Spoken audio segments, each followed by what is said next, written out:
preguiçoso alega: há uma fera violenta no caminho, um leão feroz rondando. Assim como a porta gira em suas dobradiças, assim o preguiçoso se revira sonolento. O preguiçoso até consegue levar a mão no prato, contudo, levá-la à boca é para ele um esforço extenuante. A pessoa indolente se acha mais esperta do que 7 homens que respondem com bom senso. Como alguém que decide pegar um cão pelas orelhas, assim sofre aquele que se mete em discussão alheia. Provérbios 26, de 13 a 17. Preguiça. Creio que essa seja uma das principais posturas relacionais dos nossos dias. Alguém poderia objetar dizendo: impossível, as pessoas nunca trabalharam tanto, somos a geração de pessoas que mais horas trabalha. Jamais houve na história uma geração para quem o tempo esteja passando mais rápido por conta das muitas atividades. De fato, mas preguiça não é o antônimo de ativismo. De acordo com o livro dos Provérbios, preguiça é uma postura passiva ou inoperante em relação às questões que ameaçam a vida humana. Nesse sentido, somos a geração mais indolente da história. De acordo com o texto de Provérbios, observo algumas características do preguiçoso. Primeira característica: o preguiçoso alega: há uma fera violenta no caminho, um leão feroz rondando. O preguiçoso é aquele que apenas observa situações e condições que ameaçam a vida humana. No entanto, se limita a uma postura de resguardo, temeroso, se limita ao mimimi.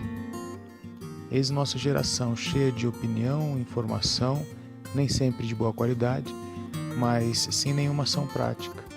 Observadores passivos da injustiça. Cultivamos inclusive o interesse mórbido pelo caos, pela violência. O medo é um deus de uma geração que toma a catástrofe como absoluta. Não à toa a palavra preguiça, no hebraico, língua na qual foram escritos os provérbios, deriva-se de dag, que transmite a ideia de medo, ansiedade. A preguiça é filha do medo. Nossa geração é filha do medo. Não intervém na história, não provoca revoluções de nenhuma natureza porque está tomada pelo medo. Ou seja, está tomado pela certeza de que a ameaça à vida e a catástrofe são entes absolutos. Segunda característica: assim como a porta gira em suas dobradiças, assim o preguiçoso se revira sonolento. O preguiçoso não é aquele que não realiza movimentos. A preguiça não é a ausência de atividade, de ação. Preguiça é a ação em torno de si mesmo.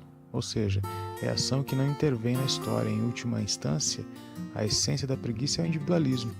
Na concepção bíblica, toda ação que visa exclusivamente o eu é uma atividade preguiçosa, porque provém da ansiedade e do medo. Gente que vive para si exclusivamente é gente preguiçosa. Não importa o quanto corra, se as muitas ações realizadas não impactam o mundo e as pessoas ao redor, somos gente preguiçosa. A terceira característica do preguiçoso é a incapacidade de compartilhar. O preguiçoso até consegue colocar a mão no prato, contudo, levá-la à boca é para ele um esforço extenuante. Agora responda: Jesus nos ensina a nos alimentarmos primeiro ou, dando graças, alimentar os nossos irmãos? Pois é, ele nos ensina a alimentarmos os nossos irmãos primeiro. Quem parte, come do que sobra. E sempre sobra muito. Portanto, a incapacidade de levar o alimento à boca não é a incapacidade de levar o alimento à própria boca, mas à boca dos irmãos. O preguiçoso, no entanto, é aquele que mete a mão no prato sem conseguir servir aqueles que estão ao seu lado. O preguiçoso só pensa em si, jamais serve a ninguém. A preguiça é a escassez da gratidão e da compaixão em nosso ser. Quarta característica: a pessoa indolente se acha mais esperta do que 7 homens que respondem com bom senso. O preguiçoso se considera sábio por viver exclusivamente para si. Se considera mais sábio que 7 pessoas responsáveis. De modo que o responsável é aquele que tem a capacidade de responder para os seus irmãos. O responsável é aquele que tem a consciência de que os problemas dos seus irmãos são seus problemas. O responsável é uma coluna, um abrigo, um conselheiro. O contrário de preguiça é responsabilidade e não atividade. Responder só por si é infantilidade. Pessoas maduras se fazem responsáveis por seus irmãos. O preguiçoso considera sábio se infantilizar, esquivar-se de responsabilidade. Quinta e última característica do preguiçoso: como alguém que decide pegar um cão pelas orelhas, assim sofre aquele que se mete em discussão alheia.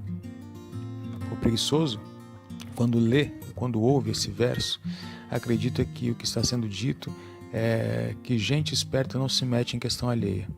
Pois só o preguiçoso que se tornou tão egoísta a ponto de deixar uma ameaça solta sem fazer nada a respeito. Ele nos deu espírito de ousadia e não de temor. Lembre-se disso.